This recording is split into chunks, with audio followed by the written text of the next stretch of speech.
Bonjour à tous et bienvenue dans ce webinaire de présentation de Kanta, qui va être un outil spécialisé dans la lutte anti-blanchiment. Donc, je serai aujourd'hui présente pour vous présenter un petit peu l'outil et j'aurai avec moi Nicolas qui sera là pour répondre à vos questions dans le chat. Donc, si jamais vous avez des questions au fur et à mesure de la présentation, n'hésitez pas. Nicolas sera là pour y répondre et puis je ferai des petits temps de pause pour répondre à tout ça pendant la présentation et essayer de vous apporter un maximum d'éléments. Donc moi, ce que je vous propose pour aujourd'hui, ce qui serait le plus simple pour que vous compreniez un petit peu mieux qui on est et ce qu'on fait, c'est que je vais d'abord vous expliquer un petit peu qui on est, comment on est né chez Kanta pour que vous ayez un petit peu l'historique. Et ensuite, je vous ferai une petite présentation justement de l'outil pour vous montrer comment on peut automatiser la lutte anti-blanchiment. Parce que oui, justement, l'idée d'aujourd'hui, le sujet principal, ça va être de vous montrer comment on peut organiser ces process, mais sans pour autant que ce soit un gros fardeau au niveau des cabinets d'expertise. Donc, globalement, pour vous présenter Kanta, ça a été créé par une de vos consoeurs. Donc, au moins pour le côté métier, c'est vrai que c'est bien pratique. On connaît les besoins du terrain, les besoins réels. Et le but, c'est vraiment de vous accompagner pour alléger au maximum ces process labs. On ne va pas se mentir, ce n'est pas les plus sympas du monde. C'est rarement le cas. J'ai très rarement entendu un expert comptable me dire qu'il adorait la lutte anti-blanchiment. Donc, justement, l'idée de Kanta, c'est de venir automatiser un maximum de tout ça, de gagner du temps pour pouvoir se consacrer à autre chose, tout simplement, et en même temps de se garantir de la conformité en cas de contrôle qualité, contrôle lab et même tout au long de la vie du cabinet. Donc, très simplement, pour l'automatisation, nous, ce qu'on va faire chez Kanta, je vais vous le montrer tout à l'heure en vous partageant mon écran, on va prendre le SIRET de vos dossiers, on va venir récupérer toutes les données publiques qui sont associées à ce dossier-là, ce qui est quand même majoritairement les infos dont on a besoin pour faire l'analyse de lutte anti-blanchiment au niveau de la norme lab. Donc, on a les informations publiques. Vous complétez au niveau du cabinet avec tout ce qui n'est pas public. Donc, je prends un exemple tout bête. Admettons la mission que vous faites pour votre client. Ça, hormis le cabinet, personne ne le sait. Donc, vous rajoutez ces éléments-là. Et ensuite, nous, on a la bonne base d'informations pour pouvoir faire l'analyse des risques lab et du niveau de vigilance de votre client. On s'occupe de tout pour les formalismes nécessaires au contrôle. Parce que justement, on se charge également de la veille vis-à-vis de la norme en tant que telle et des contrôles qualité et lutte anti-blanchiment pour que vous soyez serein en cas de contrôle. Donc voilà globalement l'idée de Kanta. Aujourd'hui, l'avantage de l'outil, c'est qu'il est capable d'accompagner des cabinets de toute taille. Donc que ce soit du cabinet qui vient de se créer en ex nihilo, je ne sais pas s'il y en a parmi vous aujourd'hui, et en même temps des cabinets avec plusieurs dizaines, quinzaines, vingtaines d'experts comptables, parce qu'on est personnalisable. L'idée, c'est vraiment de s'adapter à chaque situation cabinet, chaque process, pour que ce soit le plus fluide pour vous possible et le plus adaptable possible. Donc voilà globalement l'idée de Kanta. Si vous avez des questions, n'hésitez pas à les mettre dans le chat. Sinon, ce que je vais faire, c'est que je vais vous partager mon écran pour vous montrer un petit peu le fameux outil. Alors, hop, que je vous partage Kanta. Normalement, vous devriez bientôt avoir mon écran de votre côté. Ça m'a l'air d'être bon. Donc, avant tout, pour vous situer, nous, on a un logiciel en SaaS, donc il n'y a rien à télécharger, je pense que vous en doutiez. L'idée, c'est que vous avez une connexion Internet, vous avez Kanta. Si je prends une moyenne des cabinets, en général, on va avoir les collaborateurs qui vont s'occuper d'une première partie du process et ensuite les experts comptables qui vont venir superviser tout ça. Donc, parfois, ça peut être que l'expert comptable qui s'en charge s'il est tout seul dans le cabinet ou s'il a décidé de se charger du process. Mais pour aujourd'hui, on va prendre un petit peu la situation classique où c'est d'abord la première partie des collaborateurs et ensuite l'expert comptable. Justement, si on intègre les collaborateurs, l'avantage de Kanta, c'est qu'on a un système de droit et de rôle. Donc, les experts comptables du cabinet peuvent décider de manager l'autonomie de chaque personne dans le cabinet. Une fois qu'on s'est occupé de se connecter, on arrive sur cette page-ci sur Kanta. Cette page-là va avoir plusieurs fonctions. Donc, d'abord, ça va être votre tableau de bord, très simplement pour vous organiser et vous y retrouver. Et surtout, ça va être un premier élément de conformité. Tout simplement parce qu'en cas de contrôle, au niveau de la norme lab, on va vous demander d'avoir une cartographie d'analyse lab générale au niveau du cabinet. En quoi ça consiste? Très simplement, ça va être un listing de votre portefeuille client avec le résumé de lutte anti-blanchiment à côté. Donc les 4 facteurs, localisation, mission, activité et client. Et bien sûr, le niveau de vigilance qui découle de tout ça. Donc l'avantage de cette partie-là, c'est que vous avez à la fois la vue globale sur votre cabinet, vous y retrouvez plus facilement, et en même temps, surtout, vous avez le côté conformité. Et bonne nouvelle, de surcroît, c'est que cette cartographie-là, elle se construit toute seule. Vous n'avez pas besoin de l'alimenter vous-même, de rajouter les 4 facteurs de risque un par un. Très simplement, dès que vous travaillez sur un dossier sur Kanta, toute l'analyse qui va être faite justement par l'outil va être reportée sur ce document global. Donc, il y a juste à le regarder. Vous avez ce côté conformité et bien sûr, comme c'est votre tableau de bord, vous avez aussi un petit côté organisationnel pour vous y retrouver. Vous allez avoir des affectations si besoin, donc par expert comptable, par collaborateur et par cabinet si vous avez plusieurs entités. Et vous savez où vous en êtes au niveau du travail sur votre client. Donc ça, c'est plutôt le côté général. Si on veut un peu plus de détails sur un dossier et qu'on veut l'analyse risque par dossier, très simplement, je clique sur un dossier et j'ai mon rapport lab qui est généré par Quanta qui va arriver. Donc vous avez un petit graphique, là c'est plutôt le côté visuel pour voir rapidement ce que ça donne au niveau de l'outil. Et sur la droite, vous avez tous les risques calculés qui ont permis justement de faire l'analyse, avec les informations qui ont permis de faire l'analyse. Donc localisation, mission, activité et client. Si je descends sur la partie client, là, normalement, ça doit rappeler beaucoup de souvenirs à nombre d'entre vous. Ceux qui connaissent les questionnaires de l'ordre ou les questionnaires qui sont sur les logiciels de production, ça y ressemble beaucoup. Mais je vous rassure, on a beaucoup moins de questions. Pourquoi? Tout simplement parce que je vous ai parlé de récupération automatique des données publiques de vos clients. Comme c'est la majorité des éléments dont on a besoin pour l'analyse lab, beaucoup de questions pourront être supprimées. Admettons, est-ce que l'activité de mon client est risquée? C'est une donnée publique, on sait si c'est risqué ou pas, on peut supprimer la question. L'idée, c'est de laisser simplement les questions qui nécessitent votre connaissance client. Et donc, si je reviens sur ce document, encore une fois, ça permet d'avoir le côté conformité, et même pour vous, ça permet d'avoir les éléments essentiels sur un dossier. Globalement, cette page-là, on va y revenir, mais c'est la page que beaucoup vont voir les experts comptables pour superviser tout ce qui a été fait et pour valider les dossiers. Donc là, je vous ai montré plutôt la finalité de Quanta, je vous ai montré le bout du tunnel. Ce qu'on va faire maintenant, c'est qu'on va venir ajouter un dossier ensemble pour voir un petit peu le process et faire la part des choses entre ce qui va être automatisé et ce qui ne va pas l'être. Avant, je vais juste faire un rapide tour sur le chat, voir s'il y a eu des questions. On ne sait jamais. Je vois qu'il n'y en a pas, donc c'est que ça a l'air d'être clair, c'est parfait. Donc, on va ajouter ensemble un dossier. Là, je vous montre pour un dossier, je vous rassure, pour ceux qui ont un portefeuille déjà existant, une centaine, voire plus de dossiers, ou même moins, on peut faire un import au démarrage. Très simplement, vous me donnez juste un fichier Excel avec toute la liste des SIRET de vos dossiers et on peut créer tous vos dossiers en masse. Là, simplement, je vous montre pour les bonnes habitudes des nouveaux dossiers. On a besoin, comme je vous l'ai dit, que du SIRET pour l'ajouter. Donc, je vais en rajouter un juste ici. Je viens récupérer les informations et je vais avoir une première page qui va apparaître sur Quanta qui va venir me synthétiser tout ce qui va être récupéré en données publiques. Donc, très largement, ça va être les données sociétés, y compris la localisation, les données personnes, donc tous les bénéficiaires effectifs et agissants pour le compte vont remonter en automatique, vous n'aurez plus besoin de les chercher. Et pareil, vous avez les 3 documents juridiques obligatoires, donc les derniers statuts, le justificatif d'immatriculation et l'extrait RBE. Plus besoin de courir après les clients pour les avoir. Vous avez directement les 3 documents qui vont arriver en PDF sur votre dossier. Donc là, je suis venue importer les données sur Quanta. Très simplement, le but, c'est de vous accompagner au maximum. Donc, vous avez toutes les étapes de ce que vous aurez à faire. Vous avez juste à vous laisser guider. Sachant en plus qu'à chaque étape, vous avez un petit onglet, une petite note de données manquantes pour savoir tout ce qui vous manque dans le dossier pour être en conformité. Donc là, je vois que par exemple, sur ma première étape information, il va me manquer mon chiffre d'affaires et mes 3 documents. Mais ça, c'est normal parce que les 3 documents, ils sont en train d'arriver. Donc, je peux aller à l'essentiel si je veux, puisque je vois que toutes les informations sont rentrées. La seule que je n'ai pas, c'est le chiffre d'affaires, je peux le renseigner. Ensuite, je vois que j'ai mon activité. Sur Quanta, je ne sais pas si vous l'avez vu, vous avez des petits points rouges, admettons, à côté de cette activité-là. Sur Quanta, pour chaque élément qui va avoir un risque élevé, pour un côté pédagogique, vous allez avoir un point rouge qui va apparaître et qui va permettre d'avoir un avant-goût du risque calculé par la suite. Ça peut permettre aussi de faire de la pédagogie pour chaque personne qui utilise l'outil. Donc, l'activité, c'était bon. La localisation, elle est là aussi. Et au niveau des documents, je vérifie, j'ai bien les 3 en PDF, extrait RBE, statut et justificatif d'immatriculation. Donc là, comme vous le voyez, ma première étape est déjà passée à terminer. J'ai déjà fait le plus gros du travail. Je passe ensuite à la partie personne. Donc là, pareil, comme je vous l'ai dit, ça remonte en automatique. Et quand je vais dans le profil, j'ai toutes les informations associées à la personne, y compris date de naissance, lieu de naissance et pays de naissance qui sont souvent à renseigner vous-même. La seule chose qu'on n'aura pas, navré de vous décevoir, mais ça, je ne pourrai jamais l'avoir, même avec tous les efforts du monde, c'est la carte d'identité.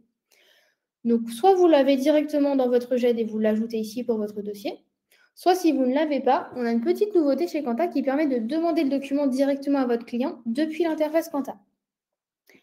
Donc, on la demande ici. Je renseigne juste l'email de mon client et je viens lui envoyer la demande. Très simplement, cette plateforme de dépôt de documents, c'est une plateforme de dépôt de documents qui a été intégrée à Quanta en plugin. L'idée, c'est d'allier à la fois le gain de temps et la sécurité. Pourquoi? Tout simplement parce que ça permet d'éviter que ça traîne dans les boîtes mail pour le côté sécurité, parce que mine de rien, la carte d'identité, c'est quand même un document assez sensible. Et pour le côté gain de temps, c'est que ça me permet de faire ma demande en 2 clics seulement. Et en plus, ça m'évite de devoir changer d'interface, de partir sur ma boîte de mail. Là, je la demande directement depuis Quanta. Une fois que le client l'a déposée sur la plateforme de dépôt de documents, elle vient s'intégrer directement à Quanta puisqu'on a fait un lien. Une fois que vous avez le document, simplement, moi, je vous invite pour le long terme à mettre la date de fin de validité pour avoir une alerte quand elle est périmée. Ce qui peut être pratique, parce que c'est tout bête, mais c'est toujours qu'on en a besoin qu'elle est périmée. Donc là, au moins, vous avez les petites alertes au fur et à mesure. Quand j'ai fait ça, j'ai fait pareil, le plus gros au niveau de ma personne, puisque la localisation, elle est déjà là. Et ensuite, j'ai 2 questions qui restent mine de rien obligatoires. C'est de savoir si c'est une personne exposée, si j'ai des doutes sur elle. Bien souvent, la réponse est non à majoritairement. Donc, c'est précoché. Si ça vous convient, vous enregistrez la personne et terminé. Donc là, j'ai fait mon bénéficiaire. Et si jamais cette personne-là apparaît dans plusieurs sociétés au sein du cabinet, parce que ça peut arriver s'il y a plusieurs SCI ou autres, vous renseignez juste une fois les infos et ça vient se dupliquer sur toutes les sociétés où apparaît la même personne. Ce qui permet encore une fois de gagner du temps. Quand j'ai fait ça, je passe à la partie mission, où je vais avoir un premier élément de conformité globale du cabinet, c'est le questionnaire d'acceptation de mission. Bon, c'est un classique, vous le connaissez, mais comme ça, au moins, je suis sûre qu'il est dans le process et que je ne l'oublie pas. Quand je l'ai renseigné, je viens ajouter là où les missions que je fais pour mon client. Donc, j'ai toute la liste et je sélectionne. Admettons, pour aujourd'hui, on va prendre un exemple classique de présentation avec une tenue. J'ai mis mes missions. Je peux passer à la partie questions. La partie questions, c'est très simplement les 9 questions qu'on a vues ensemble tout à l'heure et qui viennent demander votre connaissance client. Donc, vous connaissez les clients, vous renseignez les informations. Et là, on a déjà terminé. À partir de là, nous, on est déjà capable de faire de l'analyse des risques et du niveau de vigilance de vos clients. Le but maintenant, c'est de vous accompagner jusqu'au bout. C'est-à-dire que dans la lutte anti-blanchiment, il faut formaliser d'abord l'analyse des risques et du niveau de vigilance de votre client. Et ensuite, on vous demande de mettre en place des diligences. Donc, tout un tas d'actions complémentaires que vous allez mettre en place pour aller un petit peu plus loin dans les vérifications de lutte anti-blanchiment et de financement du terrorisme. Donc ça, pareil, on vous le demande, mais on vous aiguille assez peu. Donc, sur demande de vos confrères, ce qu'on a fait sur Quanta, c'est qu'on vient vous proposer des actions à mettre en place. Sur chacun de vos dossiers, on vient vous proposer des actions qui viennent s'adapter aux caractéristiques de celui-ci. Donc là, par exemple, j'ai une activité de vente de véhicules d'occasion. Donc forcément, typique en termes de lab, il vient s'axer sur mon activité pour me proposer des actions. Donc je vois ce que je peux mettre en place. Et si j'ai besoin d'un petit peu plus d'infos, je peux avoir un extrait de l'ARPEC sous chacune pour avoir les menaces et les vulnérabilités.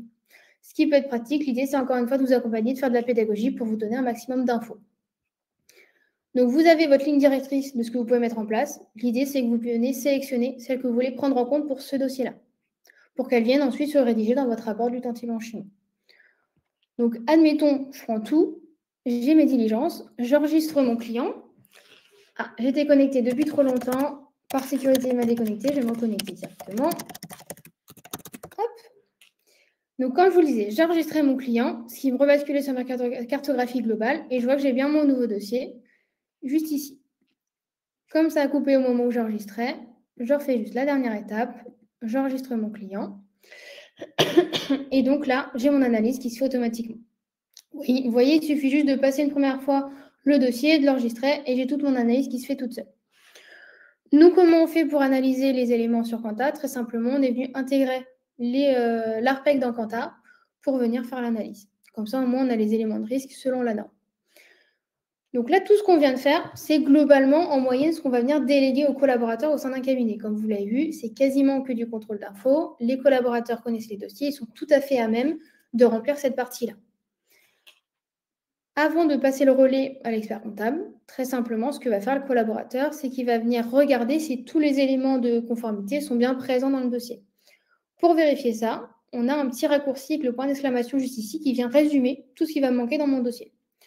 Donc, je sais ce qui me manque, j'ai des raccourcis pour les renseigner, et à partir du moment où tout est complet, le point d'exclamation va disparaître, comme sur ces dossiers-là. Et à partir de ce moment-là, le collaborateur peut envoyer une demande de validation du dossier à l'expert comptable signataire. L'expert comptable qui va reprendre en main le dossier va venir regarder le rapport qu'on a vu tout à l'heure, où toute la synthèse de ce qui a été rempli, tout ce qui a été analysé vient être renseigné. Donc, j'ai mon rapport au niveau de mon client. Je peux regarder tous mes éléments de risque calculés, les diligences qui ont été sélectionnées. Et à partir de là, l'expert comptable peut éventuellement moduler le risque, le réajuster selon sa connaissance client si besoin, pour l'atténuer. Sinon, si tout lui convient, il a juste à valider la relation d'affaires et le dossier passe automatiquement à valider. Et donc, à partir du moment où le dossier est complet et il est validé, la formalisation de lutte anti-blanchiment à l'acceptation du dossier est terminée. Donc, comme vous l'avez vu, c'est vraiment très rapide. Là, je vous ai montré le côté acceptation. Le prochain travail de lutte anti-blanchiment qu'on va avoir sur Quanta, c'est au moment du maintien de mission. Avant de vous montrer le maintien, je vais rapidement voir s'il y a des questions pour y répondre et reprendre quelques éléments. Je vois qu'on en a eu une de Stéphanie et Nicolas a répondu. Juste pour donner l'information à tout le monde, on nous a demandé où étaient récupérées les informations. Et si les comptes déposés ou les informations ne sont pas publiques, comment cela se passe-t-il? Effectivement, comme vous le dit Nicolas, les informations sont récupérées directement via l'INPI. Et si les comptes ne sont pas publiés, effectivement, on ne pourra pas récupérer les informations. Mais si les comptes ne sont pas déposés, c'est simplement le chiffre d'affaires qu'on ne récupérera pas. Le reste va être public. Le seul cas où on ne va pas récupérer les informations sur votre client, c'est si c'est une entreprise individuelle qui a décidé de ne pas publier ces informations. Donc forcément, si elles ne sont pas publiques, on ne peut pas les récupérer. Mais sur la majorité des clients, ça ne va pas être le cas. Donc voilà, c'était la seule question. On va reprendre la partie maintien, parce qu'effectivement, on adore tellement la lutte anti-blanchiment qu'il faut le retravailler chaque année. Alors, je vous montre effectuer le maintien. Là, vous allez voir, c'est encore plus rapide, tout simplement parce que chaque année, j'ai simplement à actualiser mon chiffre d'affaires. Et après, au niveau de la lutte anti-blanchiment, j'ai rien à faire, puisque j'ai juste à passer un regard. Vous voyez, j'ai toute mon analyse risque qui a été reprise. Donc, je passe un regard sur mon dossier. Et au niveau des données clients en tant que telles, nous, ce qu'on a mis en place et ce qu'on vous conseille, c'est de cliquer sur le bouton « Récupérer les données de l'INPI », tout simplement pour mettre à jour les informations de votre client. On n'est pas toujours le premier interlocuteur de ses clients, donc des fois, on n'est pas au courant s'il y a un changement de localisation ou autre, ou alors on est au courant en retard. On le sait, c'est la réalité du terrain. Donc là, en cliquant sur le bouton, ça viendra mettre à jour toutes les données de votre client et vous aurez un rapport avec le détail si jamais il y a des changements. Donc pour l'instant, j'ai changé que mon chiffre d'affaires. Et ensuite, j'ai juste à renseigner le maintien de mission, tout simple, le questionnaire classique. Une fois qu'il est renseigné, je viens enregistrer et valider, ce qui vient acter à la fois ma révision lab et mon renouvellement de mission. Donc comme vous le voyez, chaque année, ça prend vraiment 2 minutes pour acter ces deux éléments-là, sachant en plus que ce questionnaire-là de maintien, vous le renseignez juste la première année et les réponses aux questions viendront se reprendre d'une année sur l'autre. Donc globalement, pour vous rassurer, le plus dur chaque année, ça va être de changer le chiffre d'affaires. C'est pour vous dire à quel point c'est compliqué. Et vous aurez votre formalisation, vous serez tranquille pour les contrôles. Donc cette partie-là, je vous ai montré, après avoir fait l'acceptation et le maintien, je vous ai montré le plus gros des process sur Quanta. Le reste, ça va plutôt être du détail que vous allez pouvoir voir en faisant un rendez-vous avec un référent lab de votre région ou alors en formation de Quanta si jamais on le déploie. Donc là, je vais m'arrêter là pour aujourd'hui exprès. Le but, ce n'est pas non plus de vous assaillir d'infos. Je ne sais pas si déjà sur tout ce qu'on a vu aujourd'hui, il y a des questions. Si ça a été assez clair pour tout le monde, s'il y a besoin de revenir sur certains points, n'hésitez pas à le mentionner dans le chat.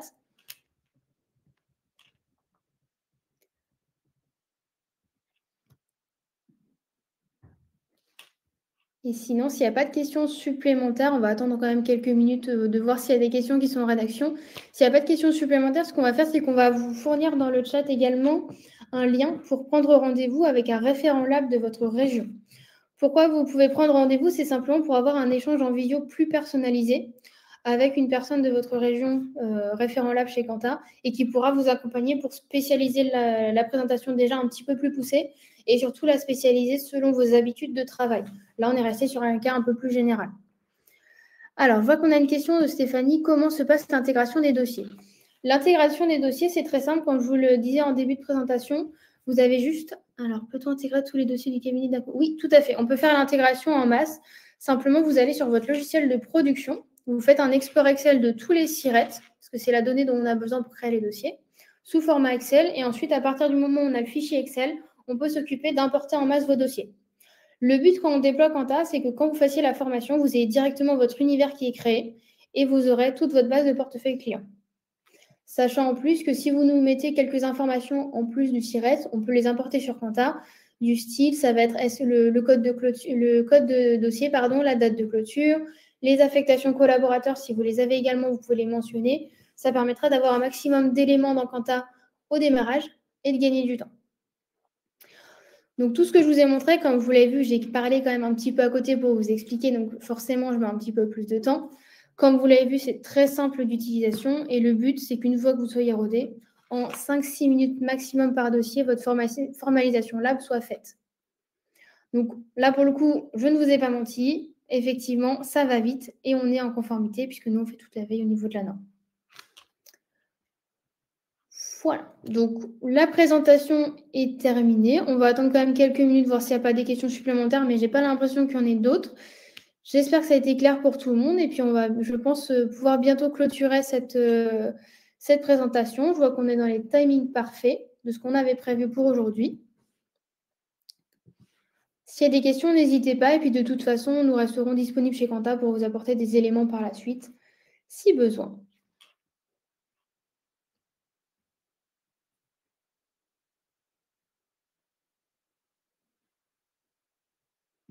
Bon, je vois qu'il n'y a pas de questions. Donc, merci à tous d'avoir assisté au webinaire. Et puis, bien sûr, nous restons disponibles si besoin. Bonne journée à tous.